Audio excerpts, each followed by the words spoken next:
Welcome to the Fantasy Football Clown Show. I'm your host, Ed, along with Justin. Week 2, all in the books. And so we're coming to you live after week 2. Lots of crazy things happened, really.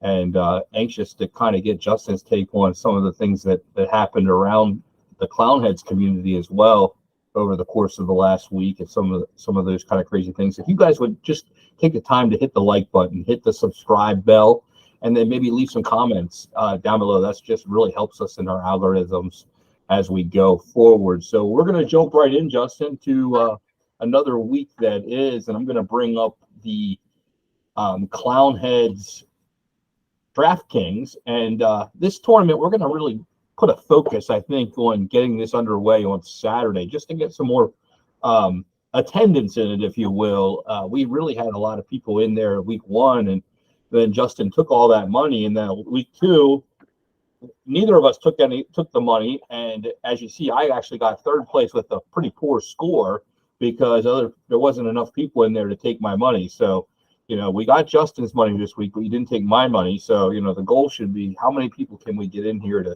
take the money. But what I do is shout out to D Guz, and Justin, you have D Guz's team here to kind of break down. I do. When I looked at this team that he put together for this week, I would have never thought of even attempted to put any of these guys into my lineup besides maybe one. I see two people I probably would have put in there. But other than that, I wouldn't have started Danny Dimes this week against Arizona. They had a late second half comeback. 31 unanswered points to come back and win that game there with 34.7 points for out of Danny Dimes and A.J. Dillon. Aaron Jones was out this week, but A.J. Dillon didn't get the bulk of the touches, I think, in that game there with 7.3. And Rasheed White from Tampa Bay with 21.3 points. He was one of the guys that I probably would have put in there.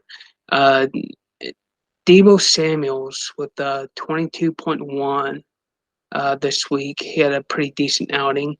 Looks like 6 catches. Yeah, 6 catches for 63 yards, 38 rushing yards with a rushing touchdown this week. Stephon Diggs was the second guy that I personally thought of maybe starting this week, but didn't.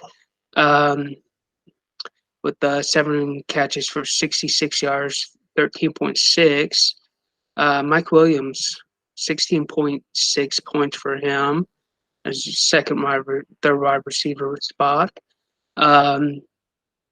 And I didn't know if Waller was going to end up playing this week with his, I think he had a hamstring issue at the beginning of the week. He ended up with 13.6, 6 for 76 yards. Kadarius Toney, I would have never put Kadarius Toney, but he did, and it worked out for him for 8.8 points. He went with an interesting defense this week against Chicago with Tampa Bay Buccaneers, got him 17 points. Counting for Tampa Bay, 6 sacks, 2 interceptions. Looks like a defensive touchdown, and only gave out 17 points there. Yeah, that's good. I would have never taken a chance with Tony, but I think if you're going to win a GPP, that's the way it is. And I did get third place here, and really, I think the reason I didn't win was I had Anthony Richardson as my quarterback. So he sure started off good, and I was like doing happy dances. I mean, I felt like I was scoring touchdowns with all my guys, and I was running around, doing really well. But obviously, if your quarterback leaves after a first quarter 17-point outing, it's not enough quarterback points to really be substantial. But if he would have just doubled that to 34 points, it would have been kind of crazy what would have happened for me. So, that's definitely, something there that would have pushed me to the top. And it was off to a good start. So it was one of those weeks for me that it was kind of crazy. But absolutely, and I think he put himself in the concussion protocol. I heard during that game, which is I found kind of interesting.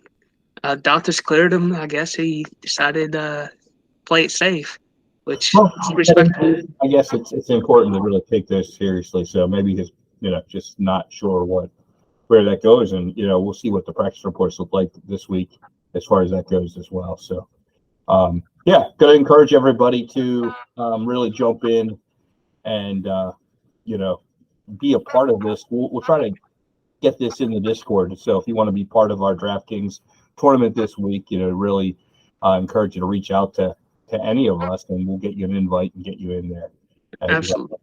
Absolutely. I think we had a problem with being able to share and sleep with this past week. So please, guys, if you guys want in, let us know. We'll send you an invite.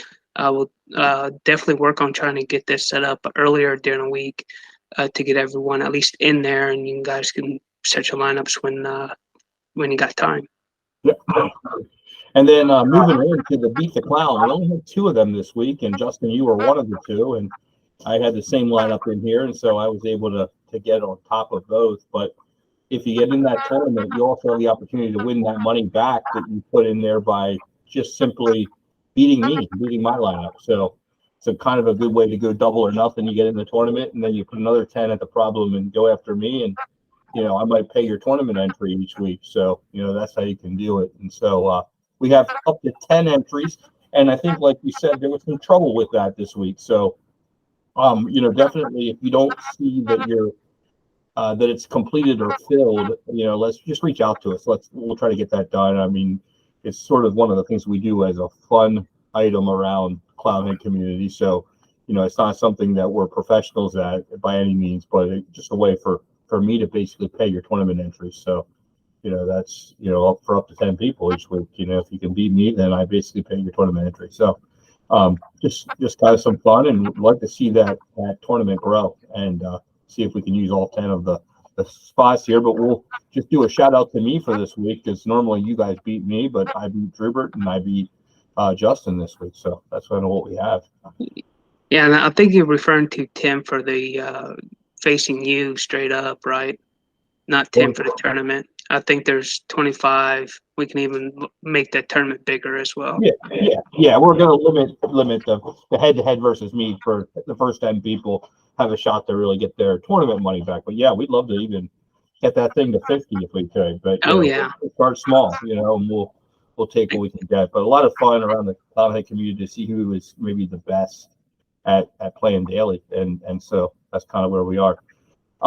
Transitioning, we have lots of leagues in the Clownhead community, and so just like to highlight the top performers in each category. And so we'll start off with best ball, because there's not a whole lot of activity in our best ball 1 and best ball 2. And so Bumski's in best ball 1 and the Camera in best ball 2. But what I found interesting there is they were my picks to win best ball 1 and best ball 2. So right in order, that's exactly who I had as the number 1 team in both.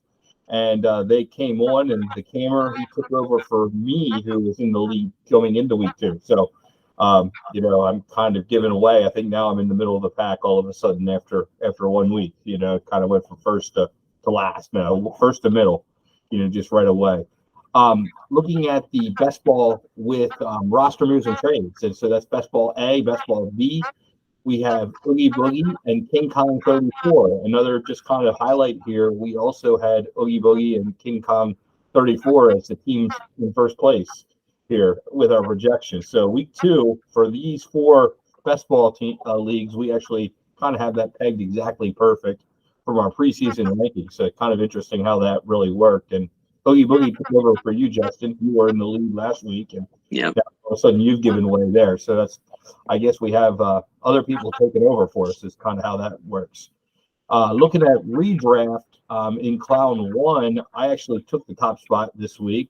So Fantasy Clown and Clown had 1, and that has the same settings as the Elite 8. So just kind of, if you're wondering, hey, how does that set up? That's a redraft version of the Elite 8 with the 12 roster starting spots. And then Clown had 3, Chipper 19 is the person in the lead, and that's the same as the Big 8 as far as roster settings. So it's the redraft version of that. So just kind of as a highlight there. Jumping into our dynasty, which is really what we're all about in the Clownhead world. And so we'll start with Clownhead 1. This is the second year for that. And Jim Carmel was the top scorer. And then Clownhead 2, Jack Powers. And he was the winner last year. So he's rolled back Clownhead 2, the top spot, and as a winner. So then we have Jack Powers as the winner in Clownhead 3 as well, are having the top spot. Amazing Asian in Clownhead 4, and Steelers Nation in Clownheads 5. So that's kind of how we've rounded out Clownheads 1 through 5. And we'll come back to Jack Powers, who had the top score in Clownhead 3, as the top of that. And we'll take a look at that team, as we go. Clownhead 6, Hot Sauce Wally. Clownhead 7, Megiddo. Clownhead 8, K-Crawl KU. Clownhead 9, Psalm 3303, and Makito with Clownhead 7 had the top spot there, and we'll review that team as well here coming up. Looking at the Elite 8, we have Division A, we have David R. 1 with the top spot. In Clownhead Division B, BO8 Raiden. In Clownhead C, we have Kamish. Division D, we have Johnny Ross, who actually had a top spot. He's a former Final Four entrant there, getting the top spot back this week, actually, from Cowboys and Oops, who had it last week and was our champion, so kind of rolling it back. Division E, JSL 111, actually won that division last year. Division F, Achilles the Hub. Division G, Stellar Dweller. Division H, Mala Haynes comes in with the top spot. So that brings her into that top spot this week as well. And so then looking at the Big 8 and our final kind of grouping of tournaments, Justin 130998 is Division S. And then Division T, we have Noisy Silence, who was our top scorer of the Big 8. Division U, Jay Mule. Division V, Danny Nichols. Division W, David R1. Division X, Titan Chaps. Division Y, we have Nick Merkel. Division Z, we have Mr. Shy Guy. So we'll take a look at those teams and just sort of, look at what they look like, and we'll start with Clownheads 3 and Jack Powers, and I'll kind of let Justin review them as he kind of breaks down those teams. So, Justin, once you see that coming up here on the screen, you can take a look at Jack Powers and his 2-0 start from Clownheads 3. Yes, let me zoom in here. Alrighty, so we started off with looks like Josh Allen with 36.91 points, and Russell Wilson back to his original form out of with Seattle of 51.67 or 62.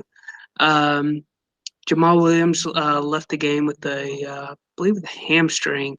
Jamal Williams had with 5.65. Samaje 7.15. Tyreek a little down this week with only 17 points. Keenan Allen 34.6. Mike Evans he had a great week this week with looks like 32.4.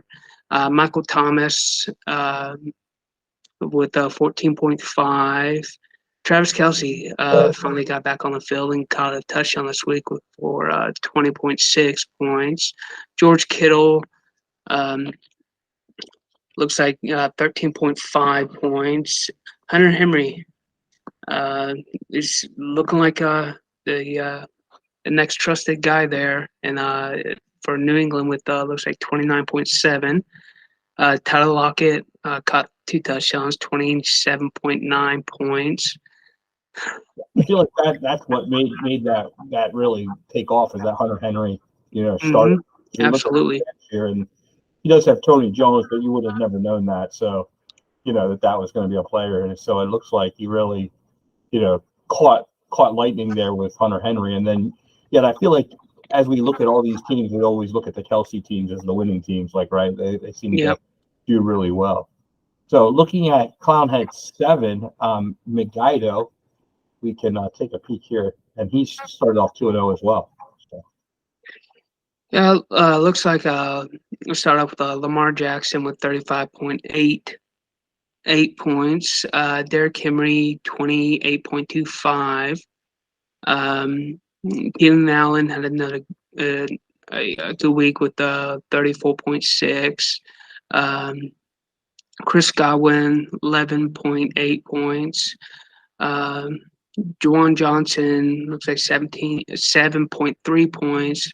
Berkeley looks like he came away with just a high ankle sprain there with during that game with 36.95 points. Tony Pollard with 32.5 points. Chuba Hubbard 14.5. Miles Sanders 13.7. Lockett here again, 27.9. Russell Wilson again with 51.67 points, and Geno Smith with the late game push there with 31.67 points. So it looks like he used the quarterback in both superflexes. Yes. And, didn't use any extra tight ends. So interesting that he went with one tight end and a whole lot of running backs and Tyler Lockett in the flexes. So that's kind of how he filled that team out. Russell Wilson is a common denominator here, and Keenan Allen, I'm noticing are some common denominators, on both of the teams so far. As well as Tyler Lockett. Yeah, that's right. Tyler Lockett on both as well. Yeah, good shout out there. So looking at the Elite Eight and Johnny Ross, he was one of our Final Four people last year. Here we go with his squad. Danny Dimes, man. Let's start off the game 28-0. Big 28-point deficit going into halftime. He pulled it out in the second half. He ended up with 46.84 points. Kirk Cousins, old Kirky there with 49.41 points. Tony Pollard, another common denominator, 32.15 points. James Conner, 25.36 points. Justin Jefferson, 29.4 points. Keenan Allen, 34.6. Mike Evans, another one that's popping up, 32.6. Christian Kirk finally was able to see the field more and got more looks this week with 27.6 points, it looks like. Mark Andrews with 26.5. Another guy here, Travis Kelce, 20.6. David Montgomery, it's like 18.70 points. Khalil Herbert, 11.06 points. Yeah, it looks like Kelce again in these two tight end sets. Having Kelce really matters, and then just looking at the bench, there's not a ton behind it for the bye weeks, but things that smoke them if you got them or start them if you have them, and looks like Pollard was a good person. Kirk Cousins had a week, there with maybe this QB2 numbers in the whole league, and I guess it seems like Keenan Allen's on everybody's team and Mike Evans on all these teams that are winners, and so this was one of our Final Four guys, and looks like he's back in it, this year as well. So starting off 2-0, and making a run for getting to the Final Four again this year. Looking at the Big Eight, now this is a new team, a new league for this year, and Noisy Silence in Division T is who comes out, and he was the high scorer in Division T last week, I should say. So he repeated as the high scorer in Division T, back-to-back weeks. So he started off real strong with a 2-0 record. So yeah, that's excellent. Yeah, with Justin Herbert, 31.46 points. Joe Mixon, 21.25.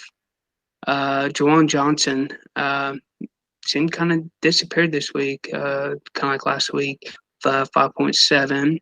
Gabe Davis, 25.7 points. TJ Hawkinson had a huge week, in my opinion, for the tight ends with 40.6. Mark Andrews, 26.5. Kenneth Walker found the end zone twice, but not very many yardage for 25.16 or 15 points. Hunter Henry, 29.7. Jake Ferguson, 16.6. Tyler Higbee, 10.2. Tua, looks like 18.76. And Russell Wilson. And he took advantage of being able to start so many tight ends, but he has four tight ends in his lineup there. 1, 2, 3, 4, 5. Plus is TJ Hawkinson, so he's got 5. Mhm. So yeah, he took advantage of that 3-point PPR for those tight ends, and a few guys here with Russell Wilson. I mean, it looks like if you had Russell Wilson and Keenan Allen, Mike Davis, you might have won this week. Yeah, I mean, well, I mean, this was our first time with Hawkinson, but geez, 40 points for Hawkinson. That's a strong showing out of a non-quarterback, position. And then it looks like Russell Wilson was the QB1, so that was a big number. He actually had Kyron Williams here on the bench, so yeah, we'll fire that up, in future weeks and probably get some real points out of that. So. Absolutely. I'll probably be starting him next week. Yeah, so I guess I'm thinking that it's not outside of the wonder to see if we'll see Division T. You'll have Mosey Silence back in week 3, like as their top scorer as well. So it might be kind of tough. I had him as the second, getting second place in that division in my preseason ranking. So I wasn't quite wrong, but it doesn't look like I'm quite right either. So that's kind of be my breakdown of Noisy Silence for sure. And so kind of as we wrap up, Justin, what's your takeaway week 2? Lots of injuries this week, right? I mean, like, I feel like this was kind of, I mean, I try to look at my notes from last year and always try to keep things in perspective. And I looked at last year on week 2, kind of surprisingly that week 2 had guys like Nelson Aguilar as some of the top receivers. He was a top 10 receiver. And so try to put it all in perspective because, remembering that Noah Brown was a top receiver last year in week 2 as well. So, those kind of fade away, those memories. But, what are some of your takeaways from week 2? Pretty much quite a few the running backs went down this week. It looks like Nick Chubb is done for the year. Looks like destroyed his knee, it looked like, from the video I watched after the fact. Russell Wilson showing up and coming out, doing what he used to do. I thought, me personally, before the season started, that he didn't have it anymore, and he at least proved me wrong for this past week. Short-lived. I think it's short-lived. I mean, I guess I would say that agree. You guys probably all laughed when I was buying a little bit of Russell Wilson on the cheap over the course of the summertime. But yes. That's partly due to the coach. Like, I guess I started to believe in Sean Payton and knowing what he is. And then the other thing is that Russell usually starts strong. Like, it's just his history. He starts strong. December is not Russell's forte. So that's, you'll probably notice that I wouldn't be shocked to see him the first 5 weeks or 6 weeks of being like an MVP type candidate. And then he'll fall off the wagon pretty quick, and you'll probably notice that every share that I have of him will be gone by that time. Like, so that'll be, it'll be slickly just moved on, and I don't trade very much, but I'm selective and I'll probably be moving on. I need to see about 2 more weeks like we saw this week of Russell, and it'll be time to move on. Like, people will think that he's like Tom Brady. Probably we'll have to change his name. Yeah. And so that'll be, so. Yeah, that was one change. Anything else that surprised you this week that you kind of came away with? Let's see. Looks like was that rookie Nacua? Nacua? Nacua for the Rams. setting Could records, be, right? Setting yeah. records. I mean, can't argue with records. I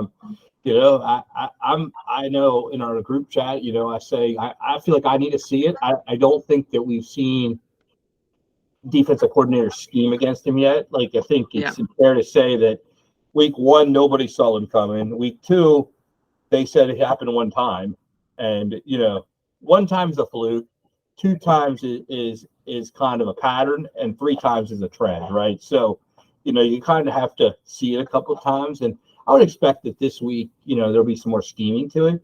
But I also think that Sean McVay is a great schemer of the football and scheming guys open. And I do think that, it's made me really realize that I don't want to downplay Cooper Kupp, but I wonder how much is the position playing for the Rams with a quarterback that knows how to accentuate that role, and how much is the actual player, with total talent over knowing the role and knowing how to produce in the role.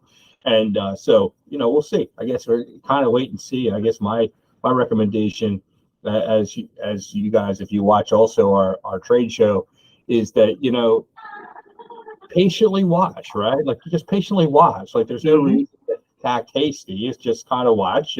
And I always believe that there's always a time to buy. Like, you don't ever have to overpay. You actually can wait for the time to underpay. There's always a time.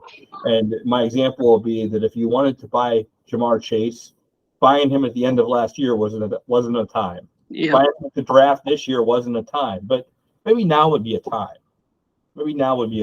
Right? 2 bad weeks, quarterback getting hurt. Now would be probably a time. Like, right? If you really want him, like, this would be a kind of a time. You could probably find someone somewhere that would be willing to let him go for a little bit cheaper than maybe before week 1, right? And that it's probably the time, right? And so I would also not go buy Hawkinson this week. Like, probably not the time to buy Hawkinson. But maybe if you wanted Kyle Pitts, maybe now would be the time, to buy Kyle Pitts, right? Like, he got overthrown in the end zone on 2 passes this week. So could have had 2 touchdowns, which would have changed the whole thing. But the quarterback didn't get on the ball. So it was the first read. Everything was there. It'd just be a time to buy Pitts, probably. Just be, Yeah, absolutely. So that's kind of what I guess I always look for, is where, when is the time to kind of buy, and then you can look and say, oh man, I got this guy cheap. So stay tuned for that. Really, that'll come out in the next couple of days. We'll have our trade show, which will have waiver ads and also just kind of some updates about maybe some moves that can really help you in your fantasy league and your teams and management wise. But wanted to give us all a chance to recap week 2, look forward to week 3. Man, it's going quick. Like, I feel like it was just yesterday. We were getting ready for week 1, and now we're, either 2-0 or 1-1 or 0-2. And, we're kind of thinking ahead of what this looks like down the line. And so, excited for week 3. And Justin, I guess I would be remiss. So we played 8 times last week head to head. Yeah. We had 8, and you beat me 7 of 8, right? Yeah, 7-1 against you. I think you beat me 7 times this week, and I think I had made a comment, like you said, we only had 6 matchups on the books when we met last week, and you said that I was going to go 4-2, and I was like kind of thinking I was going to go 6-0. Well, that pompous attitude didn't serve me very well. So, you just smoked me. Let's just call it what it is. You just kind of took me out to the woodshed and gave me good old-fashioned smoking. So exactly, that will be. But here's the great thing about fantasy football: we'll meet in the playoffs. Yeah, and that's the one that matters. Let's do it. Yeah, let's do it. Let's come take our money for DraftKings, right? Like, we try to give it away, and also, geez, another winning week of bets. Right? Like, I mean. It's just another winning week. I think we were up 13 or 14 units last week. So, yeah, another week that we were up, up a bunch of units. And so hail us on that and come share with us your bets, post them on the Discord. We'd love to see them and see what your process is to getting them. And also share the free raffle bet each day. We've been giving away all kinds of money. I think we're over $600 now total given away. So you just want your Venmo to show up with some money, just repost the bet, and all of a sudden you have a chance to win. So throw that out there. for now, I guess that's everything for week 2. It's in the books. We're ready for week 3. And I guess before we depart, Justin, you play Survivor. I play Survivor. Do you know who? I'm going to put you on the spot. Do you know who your pick is this week for Survivor? I haven't looked at it quite yet. I'm actually considering Joe Burrow might be out this week, picking whoever goes up against the Cincinnati Bengals. I think it's the Chargers. I think it's the Chargers, or not the Chargers. I think it's the Rams. Yeah. I don't think you can do the Rams, can you? Who knows? So I went very chalky then. I went Baltimore Ravens, and I think they play like somebody like the Texans or somebody. Like I'm going like very chalky, and then I also went Kansas City versus the Bears. So I'm not flat out to my imagination. Like I don't think there's the Matt Nagy revenge game against the Bears. I got that, and then just gonna go with the Baltimore Ravens. So so that's what I'm gonna throw out there. But so we're excited. Hopefully we'll still all be in it. We'll report back after week 3 if we're still in Survivor. I guess once we get through some of these games and get into the bye weeks, it'll get real challenging. But we'll see if we stay alive, and you guys can watch us get nervous as we get further into this thing and try to keep progressing there. And so follow us in the Discord and our bets, and we'll try to make you some money until next week. So long for now, and we'll catch you next time.